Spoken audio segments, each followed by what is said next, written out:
This is really hard for me to say, even after everything that we have been through together. But there have been times these past couple of weeks that I have wanted to end it. And while I never tried, I do believe that if certain things had gone even slightly different, that I wouldn't be here right now. But I didn't. Mostly because I knew how it would hurt all of you. The thought of being alone scares me too. Even though I have mom and dad in my life again, I'm not certain if I would survive losing you. Survive being alone. So I get it. You're as scared for me as I am for you. Then let's both of us swear to each other, right here, right now, that no matter what happens, no matter how bad things may get, no matter what reason we may think that life is unbearable, that we will both stay alive for each other. That we'll always remember that any selfish action one of us takes, the other will be the one who will suffer the consequences. Yes, exactly. I swear. I swear. So, were you thinking of making a pinky promise? I held my little finger towards her jokingly. No, I thought instead maybe. Forget it. It's too embarrassing to say. Stop. You're about to break the promise you just swore to me right now. If you're too embarrassed to tell me that you were thinking just now, how are you going to be able to ask me or anyone else for help when you're staring at a rope or something? She sighs. You're right. I'm sorry. We need to be able to trust each other implicitly in order to support each other. It's just... Remember what I told you? I was in the knives. How could I forget? You accidentally left that beautiful blue knife at my house. With everything that's happened, I haven't given it back. Sorry.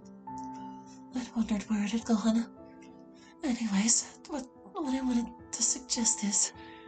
She pulls out a beautiful green knife with Celtic symbols on the handle. If maybe we make it a blood oath. If you don't want to just forget about it. I put my hand on her shoulder. It's okay. I'm not judging you. I'm fine making a blood oath with you. But even if I didn't want to do it, I'd still be happy that you asked. Okay. She brings the knife up to her pinky finger and carefully presses until a tiny bit of red appears and starts running down it. She offers me the knife, remembering how sharp her other one is. I am careful to not cut too deep as I press it against my pinky finger as well. We cross our bloodied fingers together and at the same time we'll say, I swear. Thank you. Not just for the promise, or making a blood oath, but also for not making fun of me or thinking I'm weird for asking.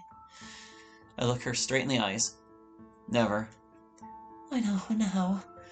My finger stings a bit and I can feel a little bit of blood running down it. I stick it in my mouth to try and help it. Oh, hold on. I have some bandages in my purse.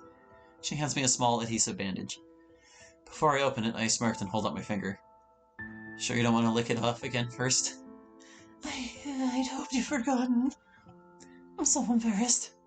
I'm sorry, I said I'd never make fun of you, and then I'd do just that. Idiot. I quickly wrapped the bandage around my finger. Oh, I'm sorry too.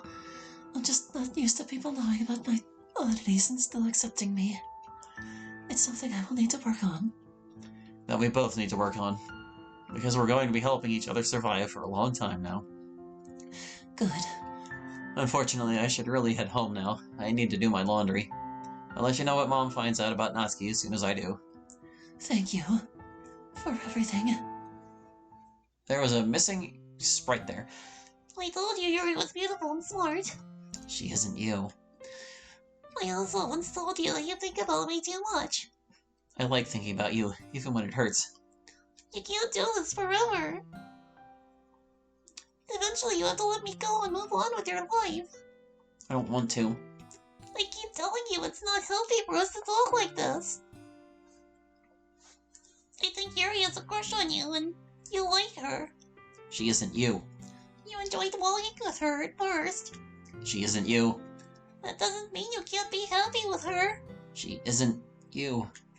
No one will be, but that doesn't mean you can't be happy. You know I want you to be happy.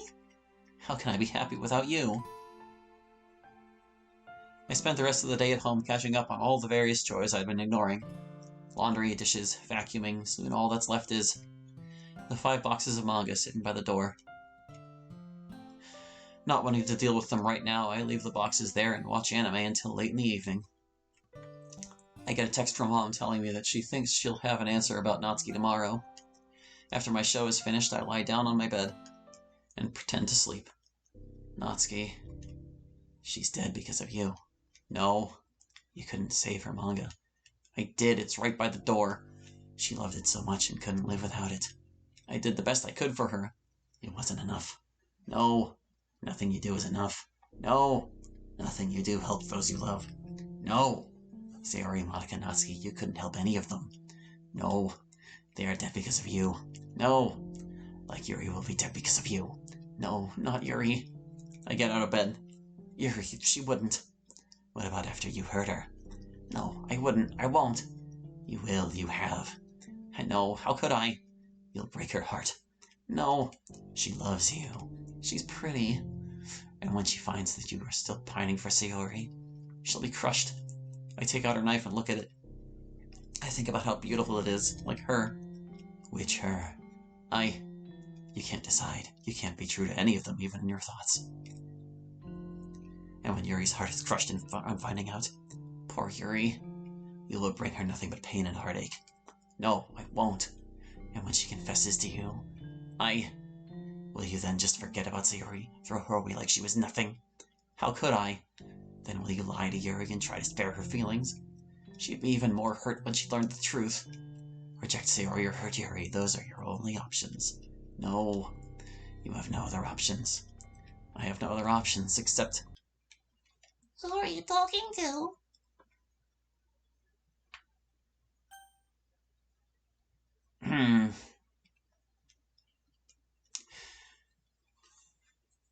Well, we're talking to ourselves, so technically nobody. But we do need help.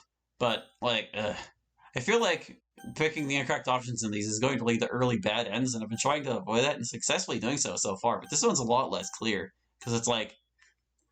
he's been iterating over and over again that he needs to stop talking to Sayori. But he does need help right now. Like, bad. Oh, boy.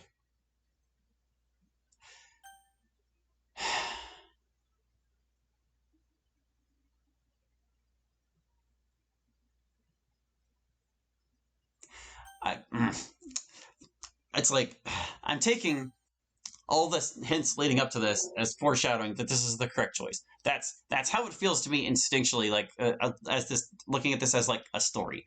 But I feel like if I pick this, he's going to spiral and be, because like, even though he needs to stop talking to Sayori, he needs someone to support him right now, and Sayori's the only person in his head with him right now. So it's like, I mean, we can all, you know what, I'll just drop a save.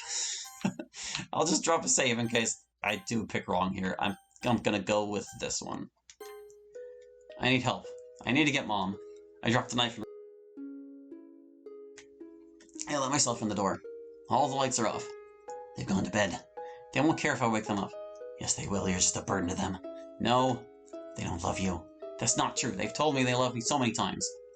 They're just using you as a replacement for Sayori. No, no one loves you. Not true. It's why your bio dad is so often away.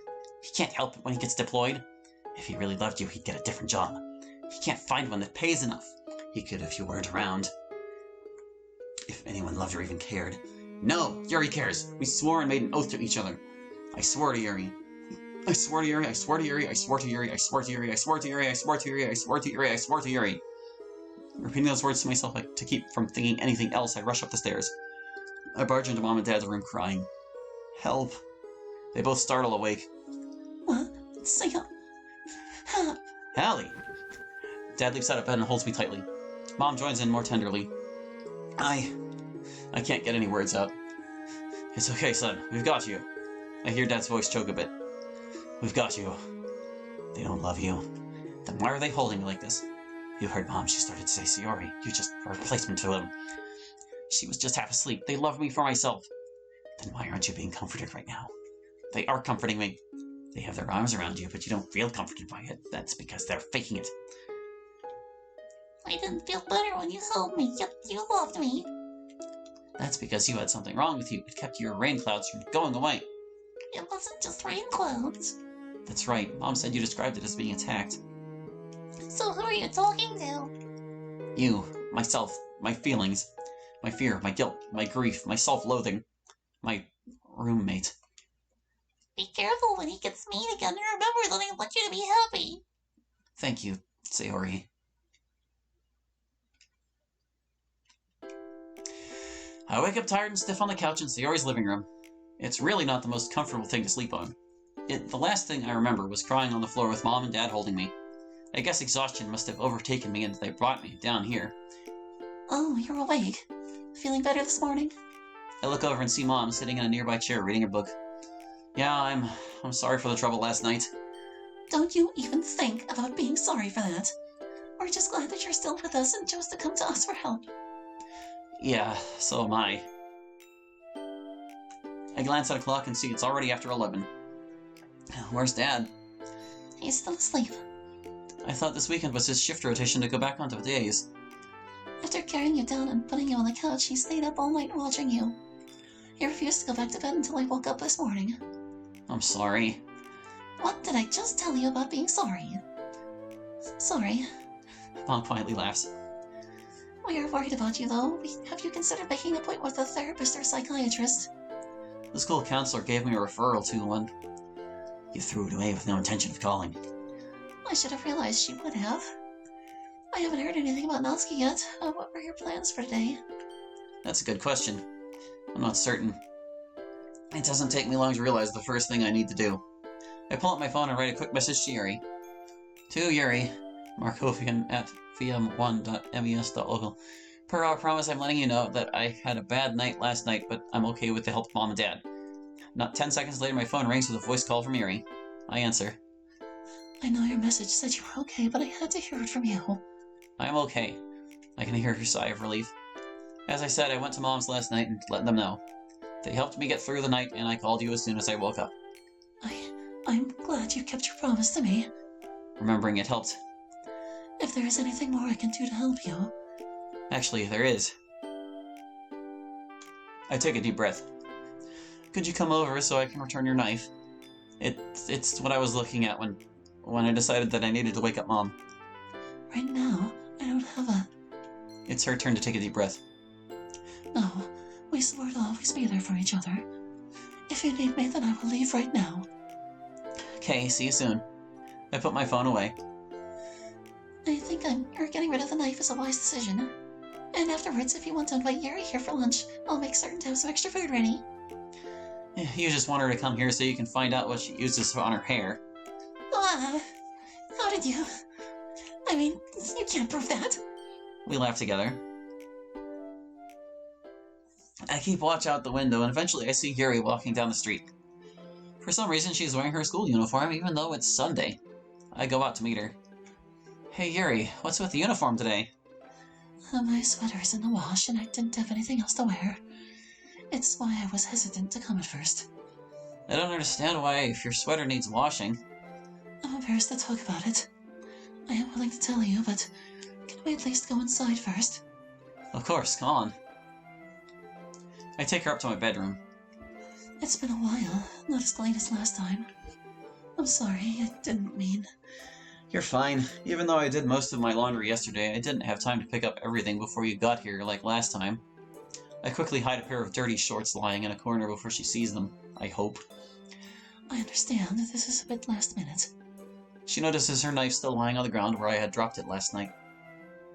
She picks it up and holds it for a little while, but doesn't put it in her purse like I expected. Instead, she sits down on the floor and motions for me to do the same. I sit down across from her. This is hard for me to talk about. The last time I even hinted to a friend about this, they called me a weirdo. They even refused to ever have anything to do with me, and I never made another friend until I joined the literature club. I didn't even tell them everything. But I know we can trust each other with anything. I get it. Whatever you say to me now, no jokes, no recrimination? Yeah. Thank you. It's still scary. So bear with me as I work up my courage. My family is not very well off financially. Besides my uniform jacket, I only have a single sweater as the only long-sleeved garment I own. I rarely even leave my room without it on, no matter the... Thinking back, she did wear the same sweater to both the hospital and when she came here to work on the festival preparations. The reason why is this. She rolls up her sleeve. Her arm is covered in bandages. She removes the bandages, and I can see her arm is covered in cuts. Some of them are new, and I can see blood start to seep out of them. Yuri, what happened? I had a bad morning. And this is my coping strategy I mentioned. You mean you do this to yourself? Intentionally? I know you think it's weird, and I'm sorry I showed you, but... It's not a matter of how weird it is, it's a matter that you're hurting yourself. But it helps me focus and calm myself. Like now, I'm so scared telling you about it I can hardly think.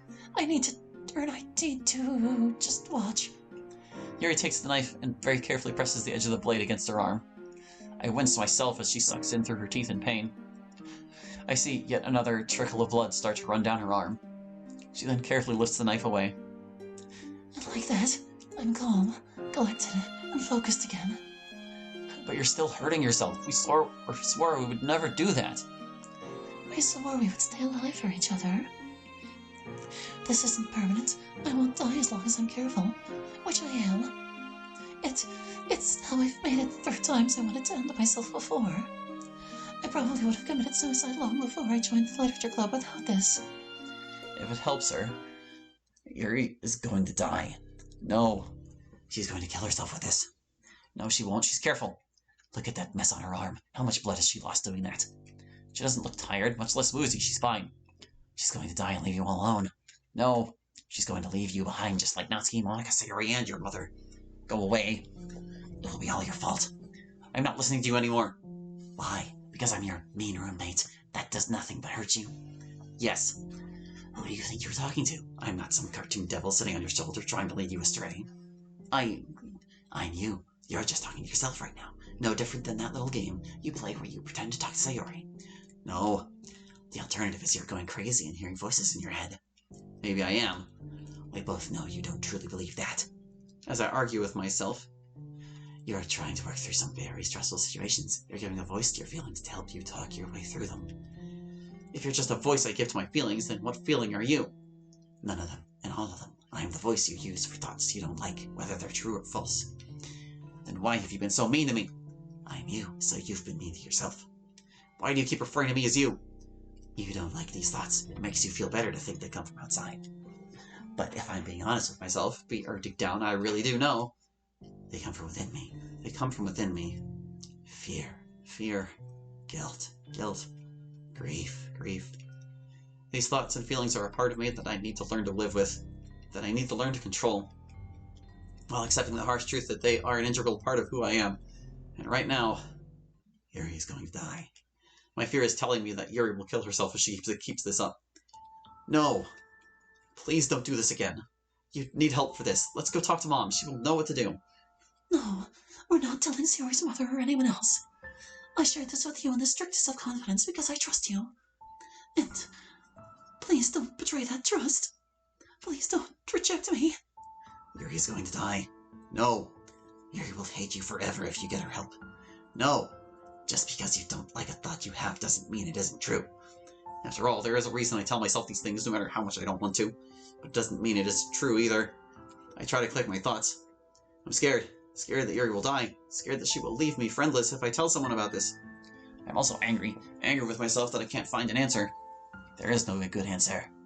Maybe that's true. Maybe it isn't. That doesn't mean I can't try. I sigh. Let me get you some bandages for your arm. I carry a supply with me in my purse. She opens her purse and begins expertly applying them to her wounds. She's had a lot of practice doing this. No, I need to work harder at being honest with myself. She's had a lot of practice doing this.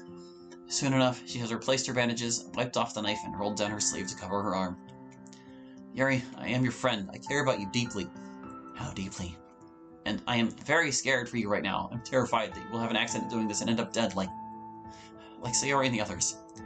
I told you I'm careful. I interrupt her. I know you're careful, and I know you've been doing this for a long time. Years. Years, if I had to guess. But that doesn't change how I feel about this. There are better ways, healthier ways of dealing with stress and grief. Like running to Sayori's mom in the middle of the night.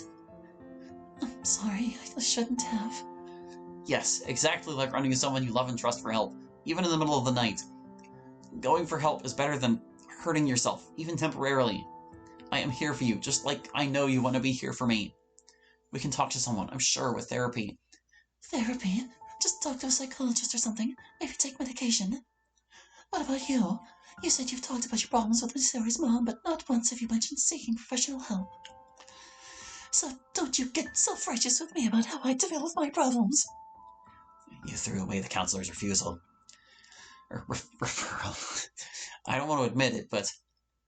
No, you're right. I haven't. I don't want to. Maybe I should. My problems are your problems. I haven't forgotten that you would be the one to deal with the consequences if I did something rash. But remember that it goes both ways. Even if you don't mean to, if you have an accident or something and died from this, I would be all alone. So please, at least think about seeking professional help for this. I'll consider it. She quickly gets up off the floor. But for now, I think it's best if I just take my knife and go home. You're welcome to come over to Mom's with me for lunch. I'd enjoy it, and Mom said she would love to get to know you better. I don't think that's a good idea. I'm quite upset with you right now, and I need to go calm down and think. I notice she's rubbing her arms as she says this. Please don't. You need help, and I need your help. I appreciate your concern. I know you genuinely believe that what you're saying is for my own good. And for that reason, I will think hard about what you said about therapy. But for now, I expect you to keep this to yourself. If you tell anyone before I'm ready to open up, I will never be able to trust you with something so sensitive again. She quickly grabs her things and runs out the door. Now what do I do? Tell Mom or the counselor? Hope she doesn't accidentally kill herself. There are no good options. I may not be able to think of a good option right now, but that doesn't mean there isn't one.